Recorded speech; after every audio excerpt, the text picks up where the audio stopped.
Hoje no Arte e Cultura vamos receber um artista multifacetado. É até difícil dizer tudo o que ele faz. Ele estava falando agora de umas camisetas que ele está fazendo, trabalha com música, trabalha com audiovisual, trabalha agenciando outros artistas, enfim, um artista realmente multifacetado. Se fosse usar o adjetivo certo, ia aparecer um pi aqui, porque o cara é incrível. Eu recebo o Rodrigo Pinheiro, que veio lá do SIC, conhecido como Mano Capu, e tem uma trajetória incrível. Vamos começar, Mano Capu, mostrando aí a tua camiseta, que saiu agora, você estava falando dela. Olha só que beleza. Camisetinha do SIC pro mundo, né? Busão laranjado, alimentador da quebrada. Quem é das quebradas de Curitiba vai se identificar. Estamos aí fazendo história a partir daquilo, da nossa periferia, da nossa quebradinha. Obrigada por estar aqui com a gente.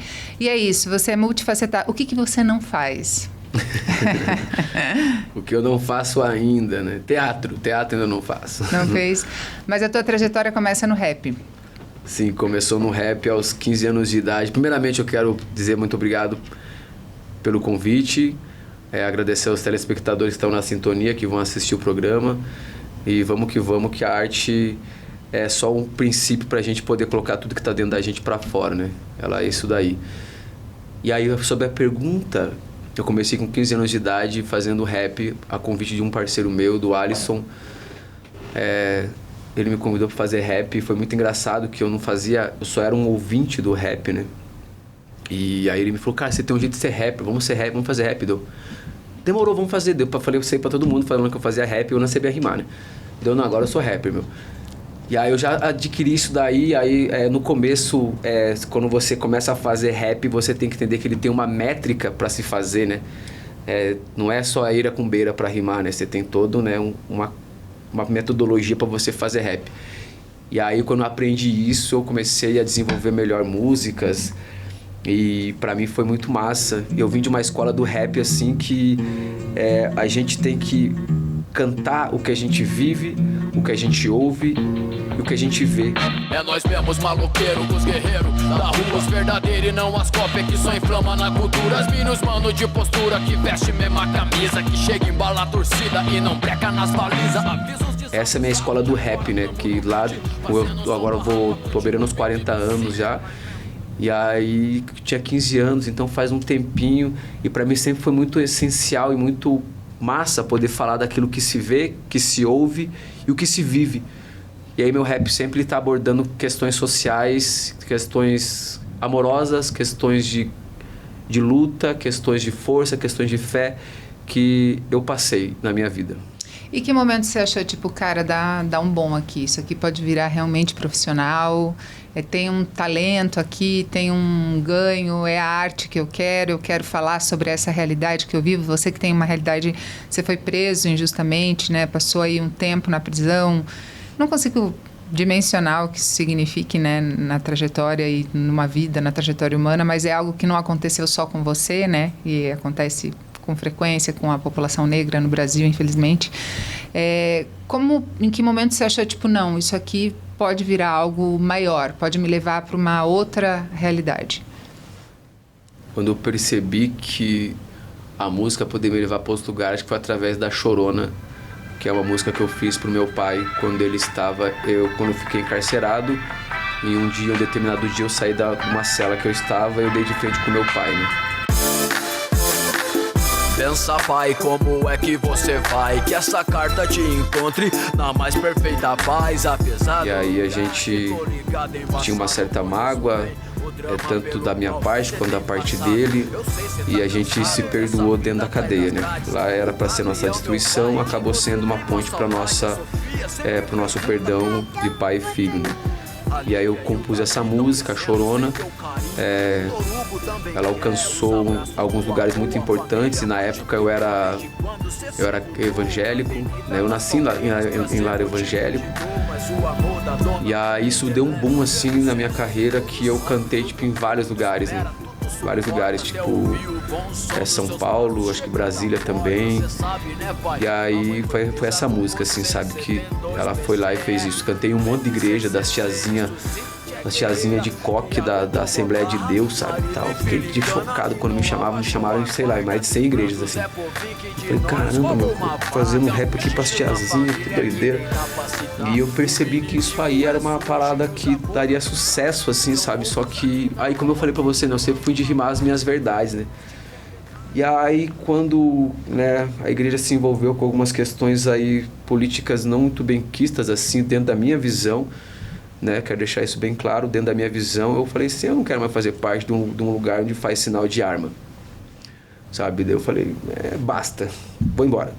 E fui embora da igreja para me seguir cantando as minhas verdades. Isso foi recente, então? Foi. Você esteve dentro da igreja, então, até bem pouco tempo? 2019, 2018, eu já tava... Aí eu falei, eu tô meio cansado, porque pra mim, assim, hoje a gente falar de um racismo, não falar de racismo dentro da igreja, pra mim é um pecado. Porque a igreja fala sobre a escravidão do povo de Israel, que aconteceu, sei lá, 5 mil anos atrás, sabe? Que saiu, tava lá no Egito, foi escravizado, tudo, e a gente acabou, faz 100 anos que a escravidão aqui no Brasil acabou, e não se fala isso dentro da igreja. Eu sempre cobrava isso deles. Cara, o 20 de novembro e tal. Não, mas essa data é uma data esquerdista e tal. Não, cara, essa é uma data humana. Por que a história do povo judeu gera filmes, gera comoção, e a história do preto gera piada? Por que nós é assim? Por quê? Sabe? Daí, tipo, tem momentos assim que não vai mais. Você vai peneirando tanto, vai filtrando tanto as coisas que fica impossível, sabe? Você não falar de racismo dentro da igreja, não falar de escravidão dentro da igreja. Sabe? É a nossa história. É a história do nosso país. Essa daí é a história do povo judeu lá, né? De outro país e tal, sabe? Tá na hora da gente olhar para o nosso país. E Jesus, ele vai se encaixar dentro do nosso país, porque ele também é multifacetado, né? Ele transformava água em vinho, fazia milagres, conversava com mendigos, com prostitutas, com ladrões e tudo, né? E também com pessoas célebres da sociedade judaica, né? Qual que é a diferença? Ele se encaixa perfeitamente dentro das nossas narrativas brasileiras, né? Então tá na hora da gente olhar para esses lugares assim com mais atenção e a atenção que devida que elas merecem, né? O que foi feito com os povos indígenas, com os povos vindos de África, num tráfico transatlântico, tem que ser falado dentro desses lugares, né? Dentro desses templos, né? Infelizmente, eles perdem seguidores, né? Perdem pessoas que estão ali de boa fé, né? Jesus é ótimo, o fã-clube é que às vezes dá uma atrapalhada na história, né? Complica a seguir aí. E dentro desse contexto, em que momento você se envolve com o audiovisual? O audiovisual, ele apareceu em 2016 na minha vida, através da série Nós por Nós, do Ali Muritiba e do Jandir Santin. Salve, salve, rapaziada! Forte abraço para vocês aí. Foi através deles que tanto eu quanto o meu sócio, né? Eu sou sócio fundador da CW Black, junto com o Betinho Celanex.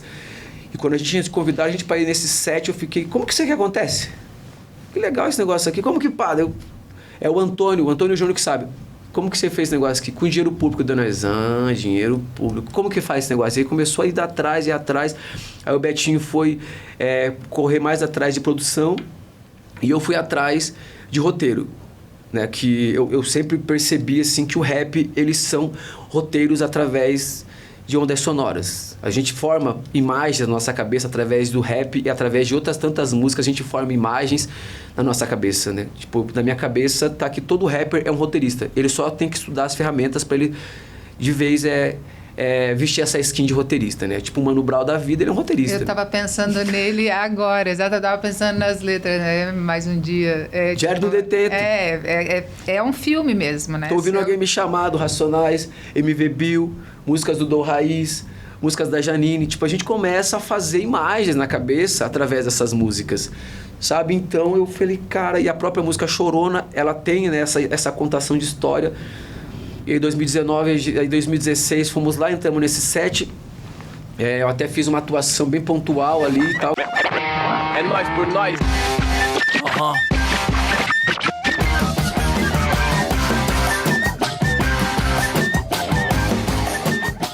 Eu sempre achei legal esse lugar de ator, mas não é pra mim, sabe? Eu não gosto de ser dirigido, tipo... Vou fazer o que eu quero. E aí eu já vou falar um pouco mais sobre isso aí depois. Mas aí, eu fui estudar roteiro, o Betinho produção, e foi em 2019 que aí eu entrei de fato, assim, foi através da Isa Lanave, que ela falou, por que você não conta a tua história? Né, que já tinham falado pra mim fazer um filme da minha história e tal, né, e tal, daí... Aí a Isa me provocou, e o Betinho também tinha sido provocado num festival que ele tinha ido. E a gente foi lá, fizemos o roteiro do Bença, meio que na corrida, assim, tava aberto um edital aqui de Curitiba, daí a gente passou nesse edital. E aí eu escrevi ele no Word, não sabia nem escrever ainda roteiro direito e tal. Assim, não, mas eu vou escrever aqui que vai dar boa. E aí passamos, aí nisso veio a pandemia do Covid, né? E aí, putz, falei, caramba, e agora já era, meu. Pô, mas aí saiu a grana. Filme, saiu a grana, a gente tava com a grana, mas daí, tipo, quando a gente foi gravar o filme, a cadeia não deixou a gente entrar. Eles também não deixaram entrar, tem uma questão aqui das cadeias aqui do Paraná, aqui, que eles têm uma certa... Porque eu já fui preso, por ter sido preso justamente, eles acham que... Eu falei, eu fui preso justamente, meu querido, deixa eu entrar dentro da cadeia, eles ficam... Talvez agora eles tenham melhorado, né, a postura deles em relação a isso, para mim entrar pra dentro da cadeia, para mim fazer trabalhos lá dentro, né? Aí não deu certo, daí tipo, só que a gente é muito abençoado, né? Aí o Marco Jorge estava rodando o Estômago 2 aqui em Curitiba, e aí o Gil Baroni, que foi o sócio nesse projeto, o Gil Baroni da Beija-Flor Filmes, e também o Edu Biasi da The Uf Company, eles foram os meus mentores através desse projeto. E a gente foi lá e conseguiu a cela do Estômago 2, rodamos o filme o filme é todo rodado dentro do estúdio, todo não, a parte da cela, da cadeia, toda feita em estúdio.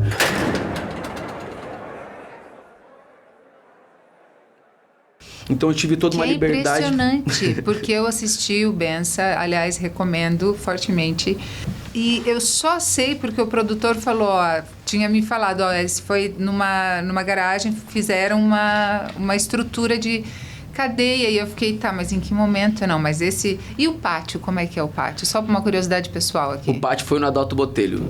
Foi lá, acho que é Piraquara, onde a Isa tá fazendo um projeto agora sobre a loucura. A gente conseguiu um pátio, acho que não é mais manicômio que fala, né? Agora é outro nome. Me desculpa por não pegar agora o nome, mas antes era um manicômio nesse espaço. E aí foi lá, foi o pátio, foi lá, e o restante foi tudo dentro desse estúdio. Aí a cena do campo foi região metropolitana de Curitiba, acho que pro lado de Campo Largo, se eu não me engano.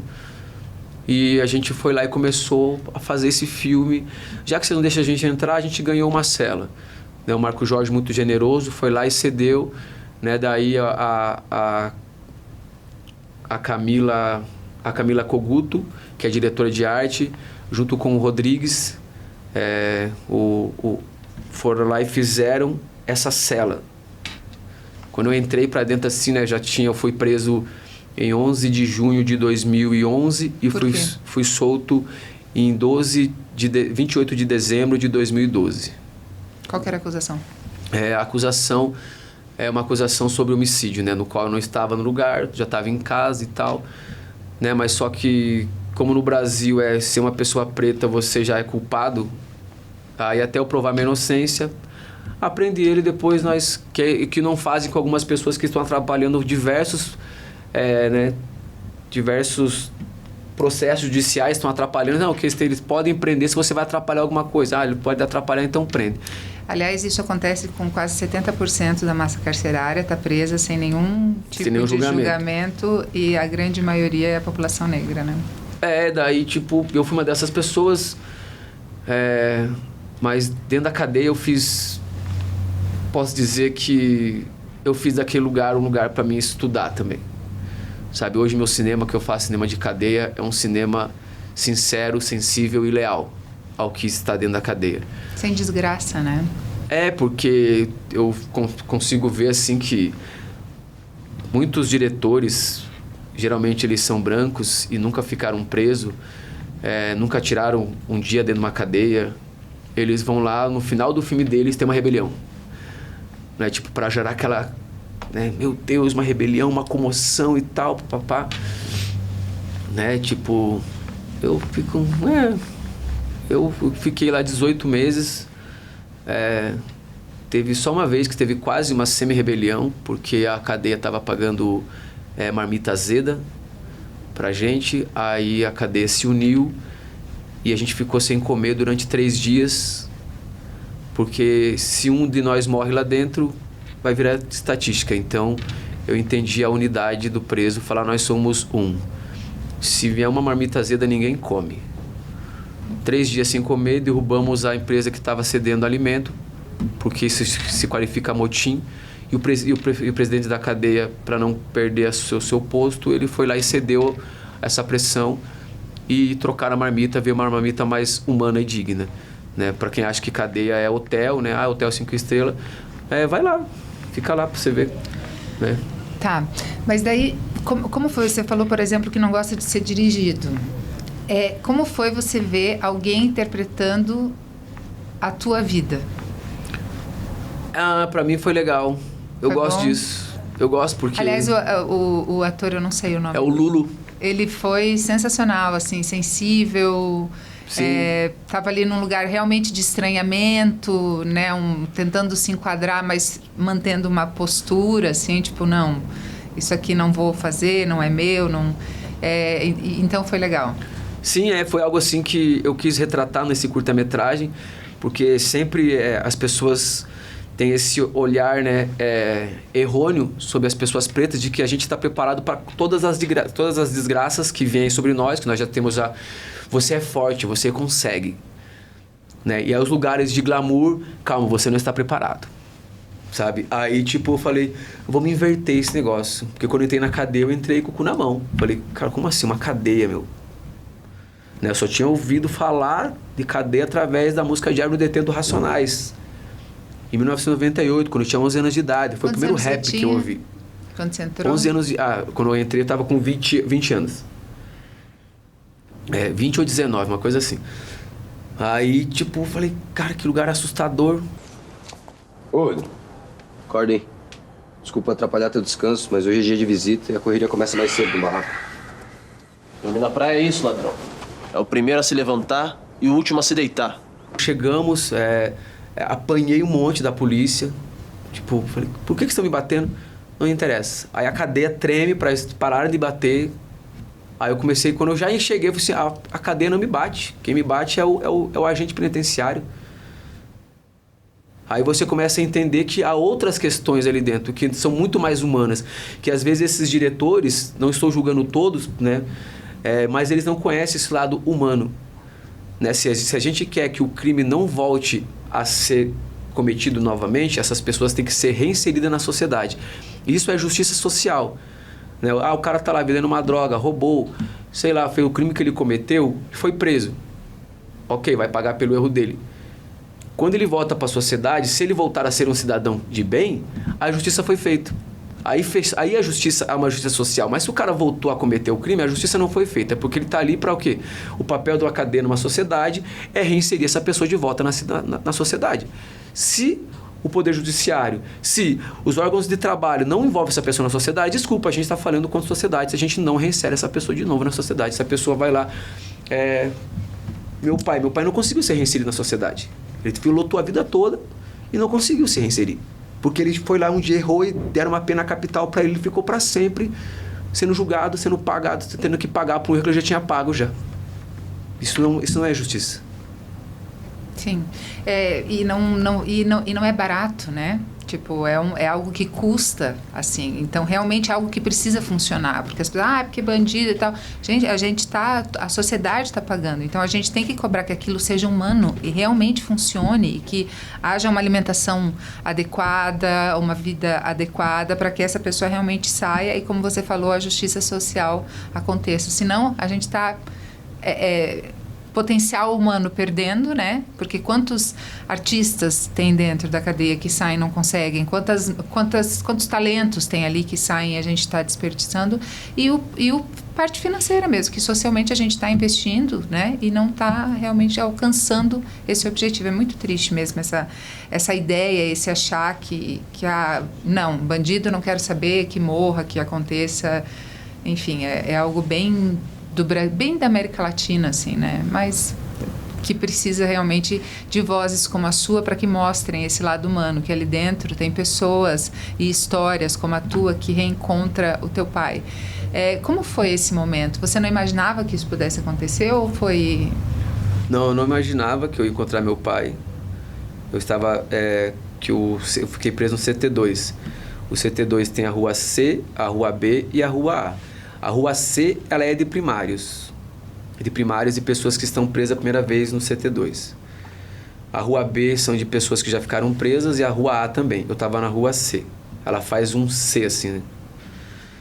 E aí eu tava lá, até fiquei curioso se meu pai estava lá ou não estava e tal. E aí um dia chamaram para ir pro parlatório, para falar com o meu advogado, que ali no Bença é uma ficção, né? Sempre deixo isso bem claro. Eu encontrei meu pai no dia que eu fui no parlatório, falar com o meu advogado.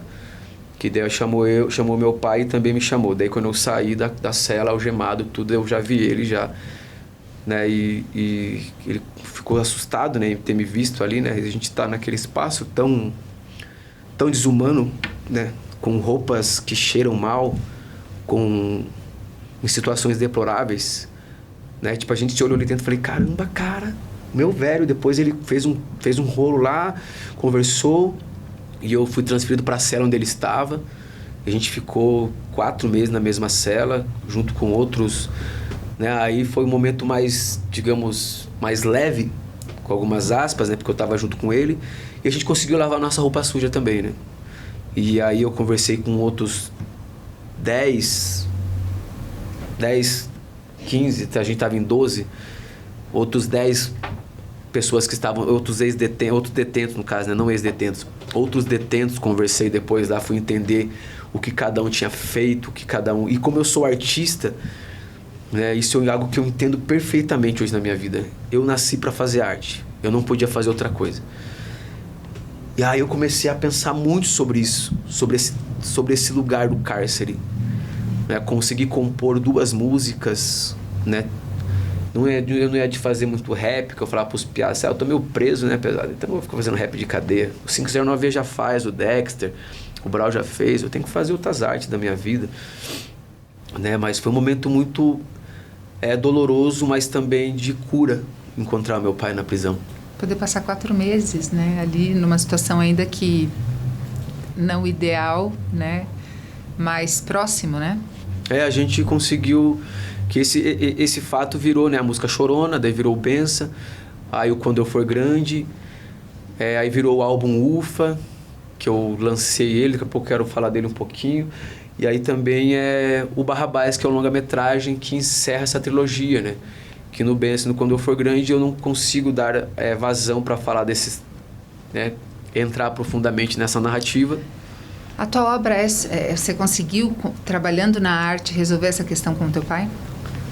Sim, consegui. Eu consigo perceber assim que cada filme meu eu estou me curando de alguma dor que eu tinha, né? O Bença é sobre meu pai, é minha cura com meu pai. O Quando Eu For Grande é minha cura com a minha mãe, com a minha família, né? E o Barrabás vai ser... o Barrabás eu vou mudar o nome de todos os personagens, não vai ser... Porque doeu muito, né? Que meu pai, ele... eu lancei o filme em 2023 no Festival do Rio, e eu voltei para casa nesse dia e meu pai teve um câncer... aí meu pai teve um ataque fulminante, um AVC, e ele morreu nos meus braços, né? Em 2023 ele vai falecer e tal, e daí no dia seguinte eu ia mostrar o filme para ele, né? Pai, amanhã você vai assistir o Bença. E aí ele faleceu nessa noite, no dia 11 de outubro de 2023. E eu tinha lançado também o Ufa, né, que é esse álbum aqui que eu trouxe aqui para mostrar para você. Nossa, que lindo. É esse álbum aqui. Como eu mostro aqui? Nessa câmera aqui? Ele é um álbum feito... foi a Genoveva, ateliê da Genoveva Madalena, que fez ele para mim. O artista visual é o Robson Vilauba, né, que fez isso daí. Ele é sanfonado e todo, foi um projeto... Nossa, é muito delicado. De quem que é essa arte? Robson Vilauba. Foi um projeto feito junto com a Santa Produção, da Bina Zanetti. Deixa eu botar aqui pra frente. Né, a gente vai lançá-lo, que aí eu tinha lançado esse álbum, né, a fazer show, tudo. Mas quando o meu pai veio a falecer, eu perdi a minha voz, assim, né? Eu não queria mais cantar, né? Porque esse álbum é um álbum sobre vitória. E aí, quando meu pai veio a falecer, eu fechei todo esse projeto. Falei, eu não vou mais mexer com isso. Não quero mais fazer rap, porque eu não conseguia cantar. Porque meu pai era... Eu fiz rap pro meu pai ser livre do crime. Eu fiz filme pro meu pai ser livre do crime. Aí daí vem um AVC, tipo, tira ele assim. Eu fiquei... A vida é muito louca. A vida é louca, como diz o Mano Brown. E o que fez agora? E ainda bem que eu fui abraçado pelo cinema, sabe? O cinema, quando o Benção estava rolando, eu falei, nossa, tô conseguindo levar a memória do meu pai para um lugar muito grande. E é tão bonito, é tão singelo. E aí a gente fui para a França, visitei um outro país, ganhei um prêmio na França, sabe? Aí volto para Curitiba, o Marco Jorge me recebe no Cine Passeio, a gente vendeu os ingressos, sei lá, acho que em 4 minutos já tinha lotado as 2 salas, sabe? Tipo... Fiquei, caramba, meu Deus do céu, o negócio tá subindo num nível assim que nem eu acreditava que aconteceria, mas como o trabalho foi feito com um time muito talentoso, o Benção foi feito com um time muito talentoso, aí não tinha como dar errado. Mas e agora eu quero voltar a fazê-lo, quero voltar a fazer rap, mas eu tive que dar esse tempo, assim, sabe? Até peço desculpa para as pessoas que ficaram aguardando eu fazer rap, mas... tem momento que a gente tem que parar e descansar, porque senão... Eu não queria subir no palco e chorar, sabe? Minha voz, ela é forte quando eu tô fazendo rap, quando eu tô cantando. E aí eu gosto de ficar sentado como diretor também. Isso eu não gosto de dirigir também. Ficar sentadinho. Ele não faz assim. Corta. Você tem que... Vamos pegar o perfil do personagem. Lê aqui pra mim, por favor, isso aqui, ó. Você entendeu que agora você não é você, que agora você é esse personagem aqui, ó. Falava pro Lula, Lula, agora você não é mais o Lula. Agora você é o Rodrigo, lá de 2011. Uma pessoa assustada na cadeia. E pareceu. Foi isso. Vamos pensar aqui, Richard Rebelo, aqui, cara, você é o seu Antônio. Eles conheceram meus pais, né? Levei ele, a Cássia Damasceno, pra conhecer. A gente fez um churrasquinho lá em casa, tudo. Uma imersão com eles uma tarde toda, pra conhecê-los, né? Pra que eles se envolvessem mesmo, pra que eles pudessem ser o mais verossímil possível. E aí isso aconteceu de uma forma muito graciosa, muito sensível. O que Richard e Cássia e Lulu fizeram também é um trabalho de uma primazia muito foda. Eles são incríveis. Sim, é bem nítido. Mas você... o audiovisual no Brasil não tem muitas pessoas negras. Como você sente que foi recebido nesse espaço aí para trazer a tua arte? Eu fui muito bem recebido, na real, assim, tipo... Ninguém me fechou... até os lugares que eu fui bater porta, todo mundo me abriu, assim, sabe? Desde o Festival do Rio, a Hilda Santiago, hoje é uma querida amiga, né? Vai lá no Festival do Rio, ela, meu mano Capu, vem pra cá e tal. Me leva pras festas, o festival, o próprio Kino Art, que a gente acabou de ganhar um prêmio com Quando Eu For Grande. Ai, fala aí dos prêmios que você ganhou recentemente, a gente estava falando, eu tentei anotar porque eu queria falar, mas eu falei, não vou dar conta, fala você então. O Benção, ele tem 16 prêmios, uma menção honrosa e mais de 60 festivais. Né? O Quando Eu For Grande, ele está circulando agora, começou a circular, né? A gente vai fazer algumas mostras aqui em Curitiba. Ele tem o primeiro prêmio, ele está com 10 festivais já circulando, um prêmio no Kino Art e uma menção honrosa no Festival de Gramado. Aliás, né? Cinema de Curitiba muito bem representado no Festival de Gramado esse ano, né? Daí teve o Nó também da Laís, que teve três prêmios, né? Se eu não me engano. E aí esse projeto, né? Um projeto de... O Gil Baroni, ele é um dos meus mentores, né? Ele e o Ari Muritiba são dos meus mentores. Tipo, cara, você tem um projeto de carreira. Porque muita gente quer fazer cinema, mas não entende como fazer cinema. Né? Hoje eu dou aula também de cinema. Eu tenho uma turma que eu vou lá e ensino para eles algumas coisas, algumas ferramentas muito interessantes para o cinema e também explico sobre o projeto de carreira, né? Porque isso, como tu falou, não tem muitas pessoas negras, né? E aí esse é um dos lugares que a gente foi preparado para todas, preparado com algumas aspas, tá? Preparado sobre as desgraças. Para o glamour a gente nunca está preparado. E aí, como a gente ocupa poucos papéis de protagonista, o erro está no quê? Está no lugar de direção, de ser cabeça. Aí eu falei, eu preciso ser cabeça agora. Para mim colocar os meus amigos, as minhas amigas, que são talentosíssimos em lugares de protagonismo, eu tenho que ser o chefe da parada. E é tão importante, né, para uma criança negra se ver, tipo, nossa, um empresário, né, tipo, nossa, um profissional de sucesso. Para mim, eu, como sou mãe de uma criança pequena, eu vejo que a representatividade é o que mais conta, assim, né? Tipo, a não oportunidade dessa criança negra se ver em papéis relevantes, assim, né? Sempre em atividades menores, digamos assim, né? Sim. E ter esse cuidado, como você falou, vem dessa ideia de quem está em cima, né? No Quando Eu For Grande tem a atuação de Cássia Damasceno e Miguel Brasílio. O Miguel Brasílio é um menino de 8 anos, de 9 anos, que ele é, tipo, incrível, assim. Quando eu vi ele, eu falei... Meu Deus, esse moleque, ele já nasceu pronto. Você é um artista, eu quero ficar velho. Eu quero ser igual o Spike Lee, fazendo filme, eu quero fazer filme pra você. Eu já fechei esse combinado com ele já, sabe? Vamos fechar aqui, Miguel? Vamos. Não vai esquecer. Vamos fechar isso, Miguel.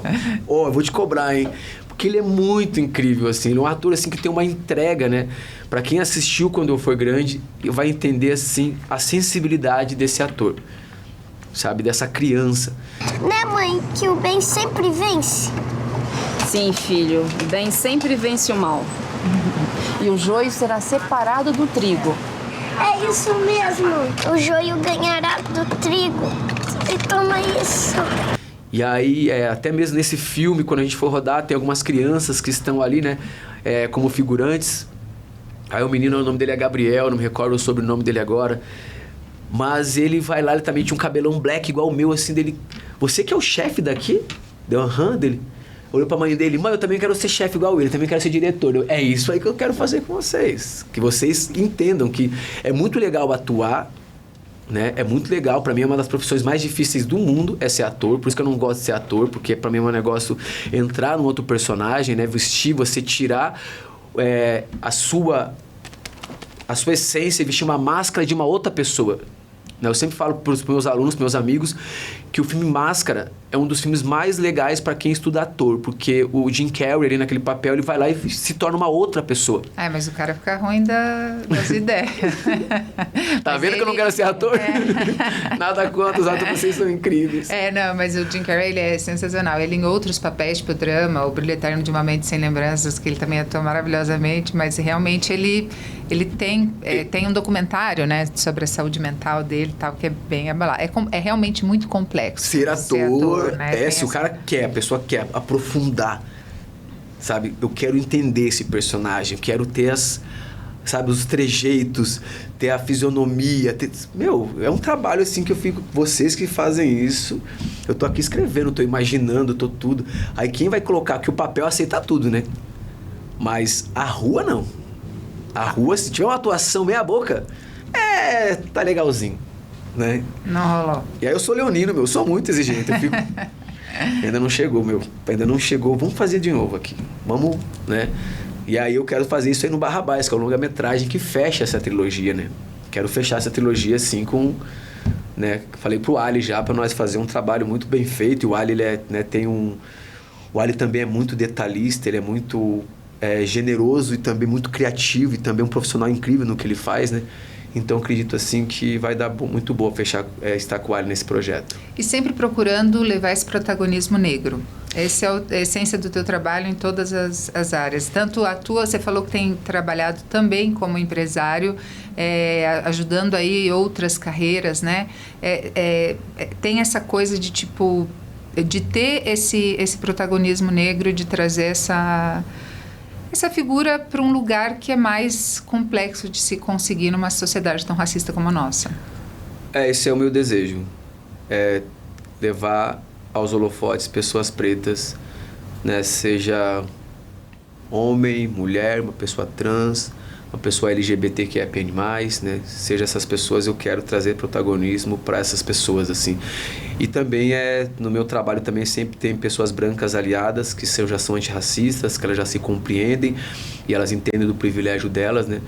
Sempre que converso com esses meus amigos sobre isso, eles estão sempre abertos a compreender que isso é necessário, sabe? Então, é uma luta de todos nós, assim como o machismo é uma luta que tem que ser de toda a sociedade, né?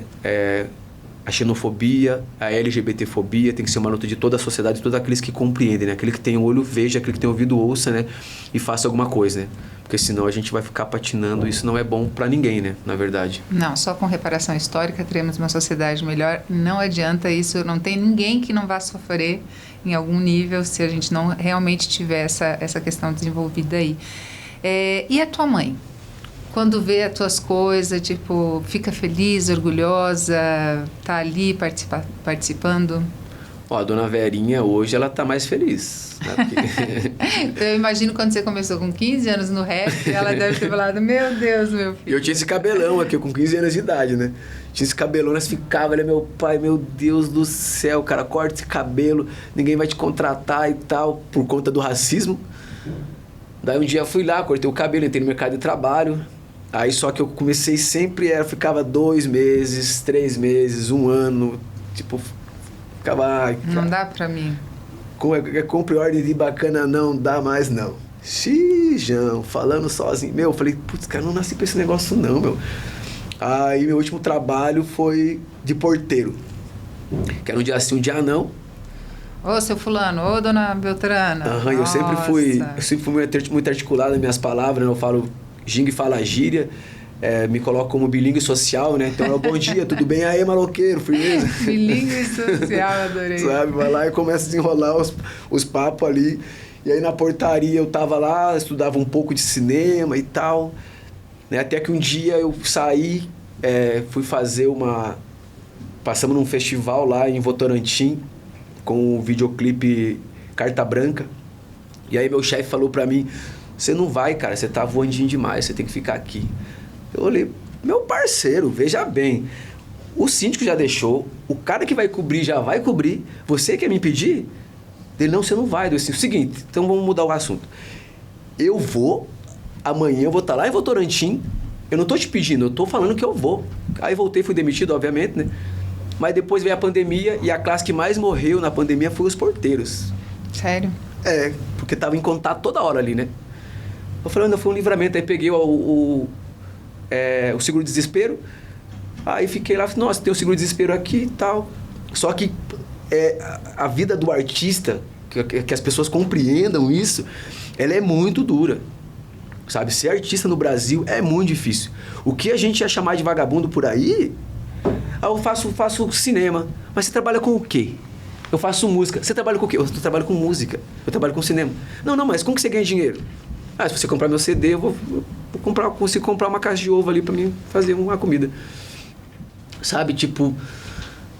E aí a minha mãe demorou, assim, minha mãe e meu pai, assim, os dois demoraram, né? Demoraram pra compreender, né? Esse menino não vai ter jeito. Não vai ter jeito. Aí o cinema, ele conseguiu também me amparar financeiramente falando, assim, sabe? O que a música não conseguiu fazer. Assim, a música é um lugar bem mais difícil, né? Tipo, encher casa... viajar e tudo, e depois de um tempo aí, depois desse falecimento do meu pai, eu fiquei ainda mais, quis ficar mais pra dentro, sabe? E aí hoje, quando a gente passou com a série Fora do Eixo, que é uma série que vai falar sobre o rap no Paraná e sobre diversas personalidades do rap paranaense, a gente passou na Paulo Gustavo. É uma produção independente? É uma produção nossa, vai ser uma série de 13 capítulos com 25 personalidades do rap paranaense. Que a gente já fez as entrevistas, agora eu e o Betinho, o roteiro é meu, do Betinho Celanex e da Vanessa Vieira. Nós somos os roteiristas, eu e o Betinho a gente dirigiu a série. Então foi um projeto assim que a gente também fez com uma equipe talentosíssima, né? E aí esse projeto, como foi aprovado via Paulo Gustavo, a gente ganhou um aporte financeiro bem interessante, que está mantendo a gente nesse momento. Aí eu aproveito também o filme, um curta-metragem, uma animação, que é o Gaiolas. Trabalhando pra caramba. O Gaiolas, aí tem o Favela Venceu, aí tem o Barrabás. Tipo, hoje eu só vivo de cinema, já fazem 5 anos que eu vivo de cinema. E você fez recentemente uma série Laboratório na Netflix. Foi uma experiência legal? Isso aí foi em 2020. Faz tempinho. Foi 2020, que a Raquel Natal, ela trabalha na Netflix, ela me ligou, tal, falou, tem um negócio pra você aqui na Netflix e tal... É golpe esse negócio aí, meu, como assim? Aí era verdade. Fui lá, me inscrevi e tal, fui selecionado. Quando eu fui selecionado, eu tava lá da minha mãe, comecei a chorar. O que aconteceu, meu Deus do céu? O que aconteceu? Mãe, o Netflix me contratou, mãe. E aí eu não podia falar pra ninguém, porque era segredo. Eu ficava, nossa, meu Deus do céu, eu tô louco pra fazer um post aqui, ó. Fazer um stories do Aí Netflix. desenvolvi minha série, que é Labirinto. É uma série que também é um desdobramento do Bença, do Barrabás e do Quando Eu For Grande. Vai contar a história, pra quem assistiu o Bença, a Labirinto vai contar a história da família do bolo. Sabe a família que tá do bolo ali? Cortando o bolo do Brasil, tudo. Vai contar É a história. sensacional esse começo, tipo, aquele bolo é muito bom, aquele papel, aquele é papel de arroz, né, que você faz esses... Sim. É muitos anos 80, anos 90, aquele, é muito bom. Não, ali é uma metáfora, né, tipo, que todo preso é brasileiro. E ali representa a cadeia, né, vai cortando tudo e tal. É muito legal. É. Tem algum outro tema que você gostaria de abordar? Você falou do rap, falou dessas questões aí ligadas à questão carcerária, mas tem algum outro tema? Você, tipo, queria fazer um filme sobre... Eu tenho uma comédia romântica que eu tô escrevendo. Tô fechando uma parceria lá com a minha amiga Adriana Faria, de Belém do Pará, que eu quero que esse filme seja rodado lá. Viagem pra Vênus. Eu sou um artista multifacetado mesmo, sabe? Essa questão da cadeia, eu vou fechar com o Barrabás, aí tem o desdobramento da Labirinto, depois eu não vou encerrar esse ciclo. Esse tema. Aí, Mas se quiser voltar depois... mas vida é longa. Eu quero falar de outras coisas. Quero falar de amor, eu quero falar de... ter uma comédia romântica, que é esse daí que eu falei pra você, Viagem pra Vênus. Aí tem uma dramédia, que é o Favela Venceu, que já tem um projeto de série que vai se chamar Licença Poética. Aí tem um projeto de HQ que eu tô desenvolvendo também. Tem as roupas. Tem as roupas. Quem quiser comprar essa camiseta? Liga nós lá no Instagram da CW Black, ou chama nós no direct. A gente tá começando, então tá faltando algumas pessoas no time, mas nós tá desenrolando. Eu e o Betinho, nós é desenrolar, sabe? Nós falamos, Betinho, vamos ser sinceros, vamos falar a verdade. Pessoal, é nós mesmo que tá vendendo, vai falar com a gente aqui e tal, beleza? Tem um Uber Moto que a gente contratou lá, um amigo nosso, que vai fazer as entregas e tal, porque a gente sempre quer também, uma coisa que a gente quer fazer é sempre fazer o dinheiro girar na quebradinha. Girar com nossos amigos, com as nossas amigas, que aqui é uma costureira da quebrada. A arte também é comando da quebrada que a gente faz, sabe? Então, tipo, tudo são pessoas que a gente está trazendo, porque o dinheiro também é importante girar entre nós, sabe? Sim. É uma forma que a gente consegue compreender que os filmes, por exemplo, do SIC pro Mundo, que é a nossa hashtag, tipo, a gente foi projetado a ser um arrasta-bota dentro das multinacionais que estão lá no SIC, sabe? Não preciso nem citar, que todo mundo sabe que existem várias multinacionais lá dentro. Mano, faz um curso de mecânica básica que você vai entrar na empresa X, na empresa Y, na empresa Z. Eu sempre fui rebelde na escola. Não, que maneira, que é isso aí? Até trabalhei uma vez numa empresa, aí me mandaram embora, quando tem esses facão, me mandaram embora. Eu falei, nunca mais vou ter meu sangue aí dentro aí. Me chamaram depois, não, a gente vai te pagar bem, não é sobre o dinheiro, meu cara. Eu não quero saber do dinheiro de vocês. Não quero participar Mas tem uma disso. PLR e tal, ok, eu não vou mesmo assim. Sabe, porque hoje eu compreendo, eu falo para meus amigos, só que existe o quê? Dentro de 200 mil habitantes que tem no SIC. Quem ali que é artista? Quem ali que é produtor? Que é roteirista?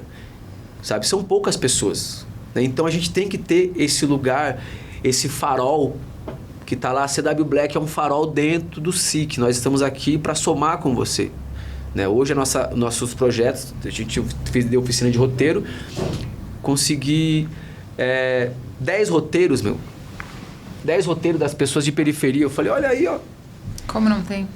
Sabe? Tipo, Sim. falei, você só precisa de uma chance, de uma oportunidade. E nós tá aqui para ajudar, tipo. Mas é um tempo para pensar também. O capitalismo não deixa... A pessoa entra para trabalhar numa fábrica porque precisa botar comida em casa, ela não tem tempo nem de Perfeito. sonhar. Perfeita ela não colocação. tem tempo de elaborar os sentimentos, sabe? A gente entra numa roda viva, né? E é um trânsito, é uma loucura, assim. Eu gosto muito da música do Pecaus, Katana, que ele fala, tem uma rima que ele fala que o dinheiro compra tempo e com o tempo nós desenrola.